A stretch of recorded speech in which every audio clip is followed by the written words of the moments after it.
कैसे पता चलेगा कि आपके कौन भक्त है और कौन भक्त नहीं है? तो महादेव बोले कि ये गौरा, अगर 1 करोड़ भक्त आते हैं तो उसमें कौन एक ही भक्त होला, एक ही भक्त होला। तो गौरा मैया कह रही है कि उस 1 करोड़ में आप एक भक्त कैसे पहचान लेंगे? मतलब औरतों की सबसे बड़ी प्रॉब्लम है, इसलिए जो पति होते हैं हर बात पत्नी को नहीं बताते हैं, क्योंकि वो रिजेक्ट हो जाती है। ये बात भी सत्य है, पति जो बात छुपाते हैं, चाहे वो परमेश्वर पति हो या हम जैसे आदम के पति हो, उनको डर लगता है कुछ बात वो बताएंगे, पता नहीं कौन सी बात पे भूत चढ़ जाता है, और भूत चढ़ने के बाद तो फिर उतरता नहीं है। क्योंकि मैं भी उसमें से एक हूँ कि जब भूत चढ़ता है पहले बताओ ये बात। लेकिन महादेव जी बोले कि आज हम साबित कर देते हैं कि मेरा वो भक्त कौन है। उन्होंने क्या किया, दोनों गौरा मैया और कैलाशनाथ भोलेनाथ हमारे एकदम वृद्ध अवस्था बना दी, बहुत वृद्ध अवस्था बना दी। शरीर में गंदे कपड़े फटे हुए, महक आ रही थी कपड़ों में से, जैसे आपने देखा होगा भिखारी को। ऐसा रूप बना दिया दोनों ने कि मतलब कोई पास नहीं जा सकता। अब बना के जहाँ से मंदिर भक्त जा रहे थे पूजा करने, शिवरात्रि का समय था, तो वहीं पे बैठ गए, टोकरी में इतना सा बेलपत्र लेके बैठ गए बेचने। तो कोई भक्त अच्छे से लेगा ना, गंदे से क्यों लेगा?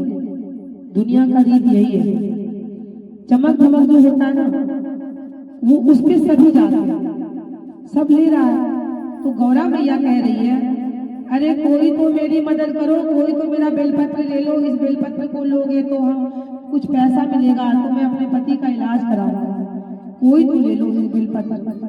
कोई नहीं लिया उससे बेलपत्र, सब बगल से लेके चले जा रहे हैं, उनको कोई नहीं ले रहा है। बोला ये अब क्या करें?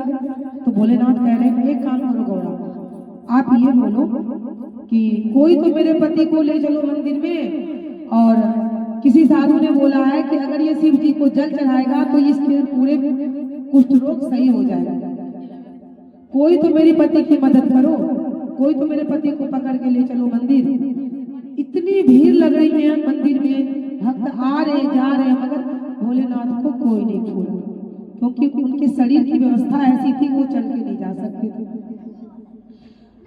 तो गौरा मैया सोच रही है, इन सबको धन देने से अच्छा है भिखारी बना देना, क्योंकि माता को गुस्सा बहुत जल्दी आता है।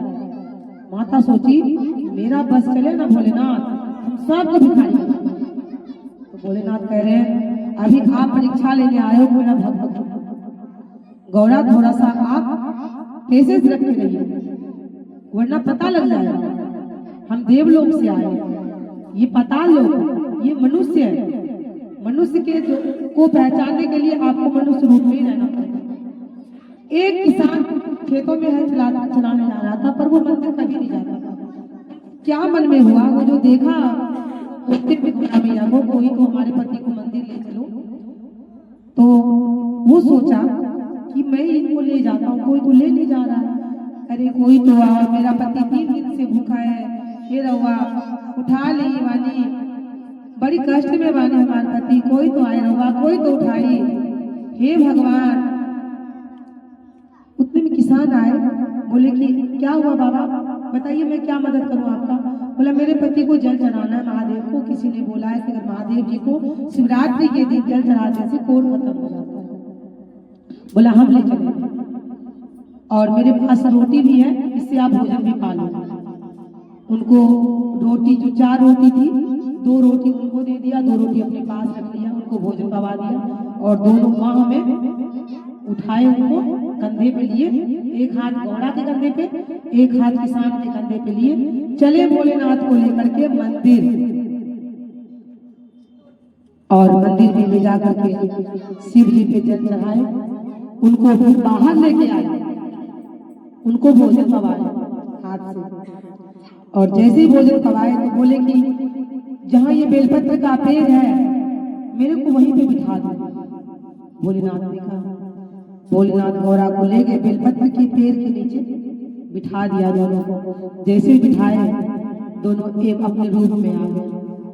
तो किसान हाथ जोड़ करके विनती किया। कभी वो पूजा नहीं किए थे, वो किसान कभी मंदिर में नहीं आया था, वो पहली बार ही आया था। भोलेनाथ ने कहा कि बताओ तुम्हें क्या चाहिए? बोला प्रभु मुझे कुछ नहीं चाहिए, मैं क्या करूंगा, मैं किसानी करता हूँ, घर चलाता हूँ, बाल बच्चे खाता हूँ, धन का मैं करूंगा क्या?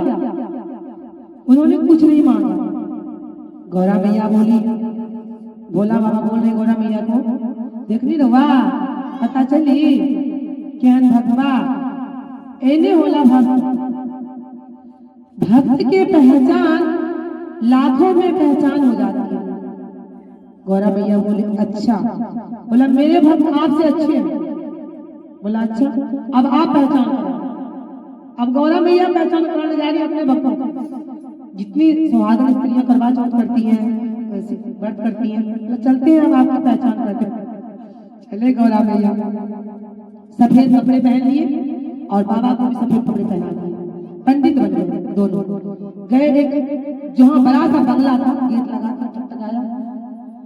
बोला क्या मेरी पत्नी को खीर खाना है, क्या मेरे को खीर दोगे बना के?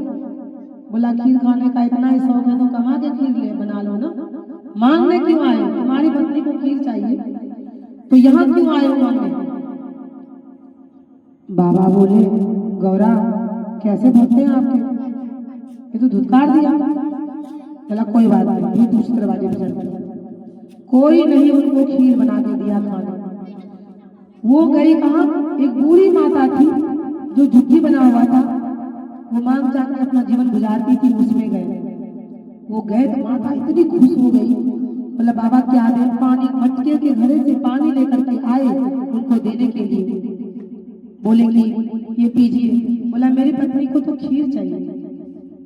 बोला खीर बना देंगे। चूल्हा जला दी, मटके को बिठा दी भैया, ये बहनी कहा उसमें पानी डाल दी, ढक दी चूल्हे को।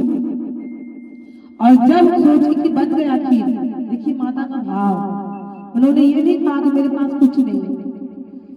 और 5-10 मिनट के बाद गई है गैस तो चूल्हा को उतार के मटके को, जैसे मटका खोल रही है उसमें खीर बना हुआ। मैया सोच रही है मैंने तो पानी डाला इसमें, ये खीर कैसे बन गया? गौरा मैया को दिख रहा था भाव। गौरा मैया ने अपना अदृश्य कृपा करके और जैसे खीर लेके आई हो देने, वो समझ गई कि कुछ न कुछ प्रभु की कृपा है। खीर देने बाहर आई और बाहर से जैसे पलट के देख रही है तो उनका जो झुग्गी था वो महल बन चुका था इतने देर में। जब वो देख रहे हैं ऐसे पलट के देखे और जब आगे देख रही है तो गणेश भोले बाबा गौरा मैया का छुप गए, वो दोनों छुप गए। अब माँ चिल्ला चिल्ला कर रोने लगे कि हे महादेव आप ही हो, मुझे पता है आप हो, और ऐसा क्या देखा है सभा में जो आपने इतनी कृपा करी, मुझे दर्शन दो, मुझे दर्शन दो आप। बाबा भोलेनाथ और गौरा मैया नहीं आए क्योंकि गौरा मैया को परीक्षा लेना था उनसे। उन्होंने क्या किया, 2 ईंट उठाए। बुढ़िया माता ने सोचा कि अगर अब प्रभु नहीं मिलेंगे तो इस जीवन का बेकार है। ईंट उठा के जैसे ही अपने सर पे मारने वाले थे कि एक हाथ से भोलेनाथ ने पकड़ लिया, एक हाथ से हमारे गौरा मैया ने पकड़ लिया और अदृश्य रूप से एकदम अलंकार रूप में प्रभु आ गए और माता चरणों में गिर करके एक दासत्व के रूप में अपने भक्त की पहचान बताए। तो महादेव जी ने भी अपने भक्त की पहचान बताए कि जितने भक्त में से अगर कोई भगवान चुनते हैं तो भक्त को कैसे चुनते हैं। कथा में कुछ भाव आता है सुन के और कुछ